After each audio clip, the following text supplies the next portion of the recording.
Meus queridos irmãos e irmãs, não temos um Papa.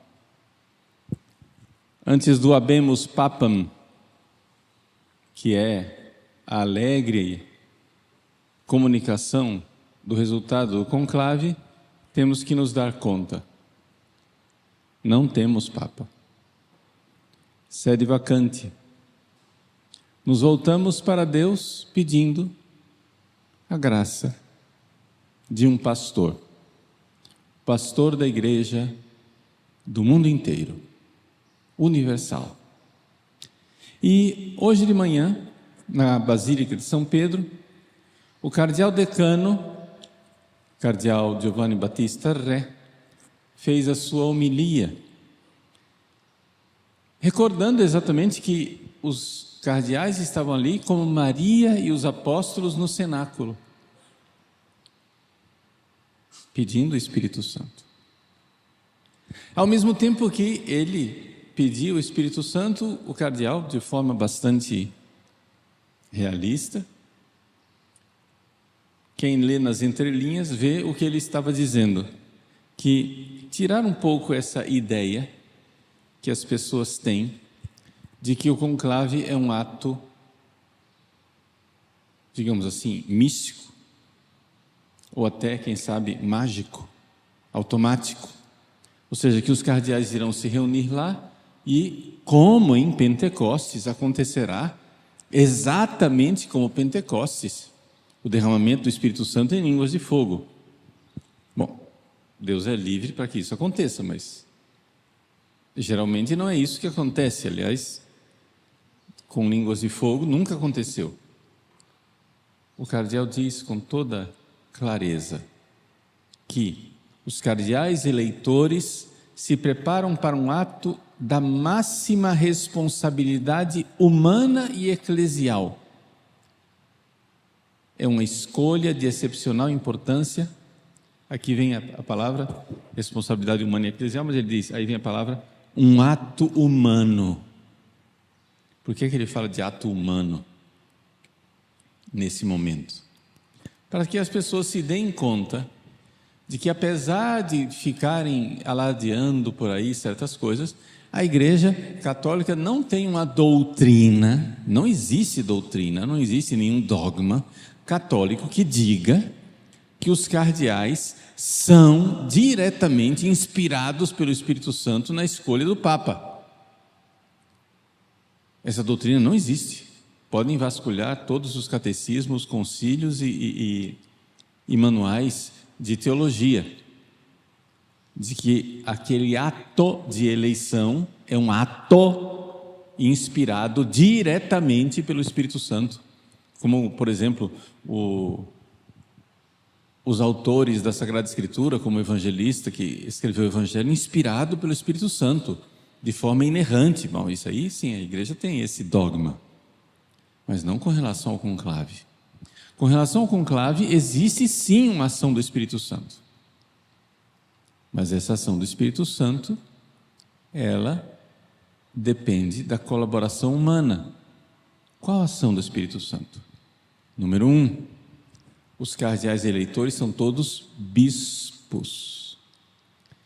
Portanto, pelo sacramento da ordem, eles receberam a graça especial para cumprir a sua missão. Portanto, eles têm uma graça do Espírito Santo. Como todos os padres, todos os bispos. O padre Overlan está celebrando missa, ele tem por ordenação uma graça especial para celebrar missa santamente. Eu que estou aqui pregando, eu tenho uma graça especial da ordenação para pregar santamente. Não quer dizer que sempre dá certo, né? Mas os bispos, os cardeais bispos, né, são todos bispos, eles têm essa graça. Segunda coisa, eles têm a graça de Estado, porque se a igreja deu a eles a missão de eleger, é porque Deus está ali oferecendo a cada cardeal eleitor uma graça que eles podem pegar para si e cumprir a missão. Graça do sacramento, graça de Estado, isso sim. E a igreja inteira rezando. O cardeal Ré recordou, a igreja inteira está rezando. E ele disse: nós contamos com a oração da igreja inteira. Os cardeais que entram com clave, com chave na Sistina, estarão isolados fisicamente, mas espiritualmente nós somos um só corpo. Nós entraremos na Sistina.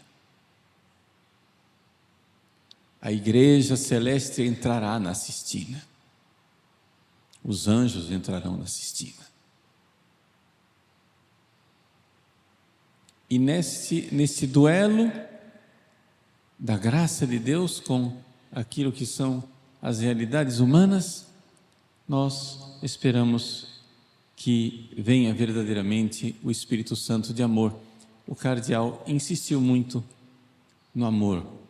Jesus fala de amor no texto do Evangelho que foi lido na homilia, e ele então conclui sua homilia recordando um trecho de um livro do Papa João Paulo II que eu não conhecia e não me recordava que existisse. Um livro chamado Trítico Romano. É um livro de poesias que foi publicado 2 anos antes do Papa João Paulo II morrer. E é comovedor, ele simplesmente faz alusão. Eu fui atrás do livro. E agora de madrugada traduzi o capítulo 4, chamado O Juízo, em que João Paulo II faz uma reflexão sobre a Capela Sistina e as pinturas de Michelangelo, a policromia sistina, ou seja, aquelas cores da Capela Sistina. Ele diz, diante daquela realidade, que é debaixo desses afrescos, para quem não sabe, só para localizar os menos preparados artisticamente. Na Capela Sistina está a história da salvação, desde a criação do mundo, a criação de Adão, até que termina no painel principal da ábside, o juízo universal, em que está lá Jesus como juiz. Os cardeais, antes de votarem, não é simplesmente vai lá e joga o voto na urna. Os cardeais recebem uma cédula,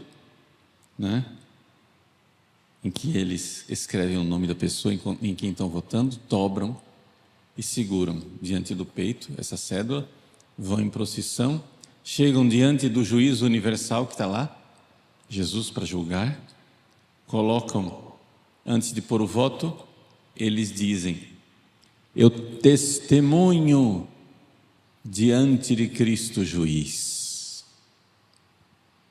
Sério, né? Estou invocando Jesus como juiz nessa hora. Está lá, no juízo universal. Eu testemunho diante de Cristo juiz, que eu elejo, escolho quem diante de Deus eu penso que seja o melhor para desempenhar essa função de Papa. Então ele põe o voto num disco, ou seja, uma grande patena, que está em cima de um grande cálice, que é uma urna, na verdade, em forma de cálice. E então ele gira e deixa cair o voto dentro da urna. Tendo dito isso, vamos ao que João Paulo II então diz. É um livro de poesias. Ele escreveu certamente em polonês. Eu tive acesso ao italiano, não sei uma palavra de polonês. Então isso aqui é a tradução da tradução. Certamente em polonês é mais bonito que isso. Justamente aqui, ao pé desta estupenda policromia sistina, os cardeais se reúnem. Uma comunidade responsável pelo legado das chaves do reino. Pedro tibi dabo claves regni celorum, eu te darei as chaves do reino. Existe uma comunidade, um corpo, o colégio cardinalício, que é responsável pelo legado, pela entrega. Il lascito, em italiano, né? O legado das chaves do reino. Chega justamente aqui. E Michelangelo ainda os envolve com a sua visão. Michelangelo envolvendo os cardeais com essa visão. Nele, aí o Papa João Paulo II se recorda de São Paulo no Areópago. Nele vivemos, nos movemos e somos.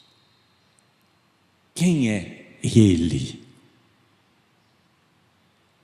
Eis a mão criadora do velho, onipotente, dirigida a Adão. Então lá no teto da Sistina está Deus Pai com o dedo voltado para Adão, sendo criado. No princípio Deus criou. Quem vê tudo. A policromia Sistina propagará então a palavra do Senhor. Tu és Petrus, ouviu Simão, filho de Jonas, e te darei as chaves do reino. A estirpe à qual foi confiada a proteção do legado das chaves reúne-se aqui. A estirpe quer dizer os cardeais, né? Essa geração. Debaixo, deixando-se circundar pela policromia sistina, por essa visão que Michelangelo nos legou. Foi assim. Aí o Papa se recorda da eleição dele, João Paulo II, em 78, que teve 2 conclaves, um em agosto, que elegeu João Paulo I, e outro em outubro, que elegeu ele. Ele diz assim: foi assim em agosto e depois em outubro do ano memorável dos 2 conclaves. E assim será de novo quando se apresentar a necessidade após a minha morte. Para isso, a visão de Michelangelo deve falar-lhes conclave, uma preocupação comum pelo legado das chaves do reino. Eis que eles são vistos entre o princípio e o fim, ou seja, a criação do homem lá no teto e o fim, que é o juízo final. Entre o dia da criação e o dia do juízo, é dado ao homem morrer apenas uma vez e depois vem o juízo. É uma citação que ele faz da carta aos Hebreus. Uma última transparência de luz, a transparência dos acontecimentos, a transparência das consciências. É necessário que, por ocasião do conclave, Michelangelo ensine ao povo: não esqueçais, omnia nuda et aperta sunt ante oculos eius. Tudo está desnudo e aberto, transparente, diante dos olhos dele. Tu que penetras tudo, ele conclui com uma oração, pedindo a Deus: tu que penetras tudo, indica quer dizer aponta com o dedo, indica, ele apontará.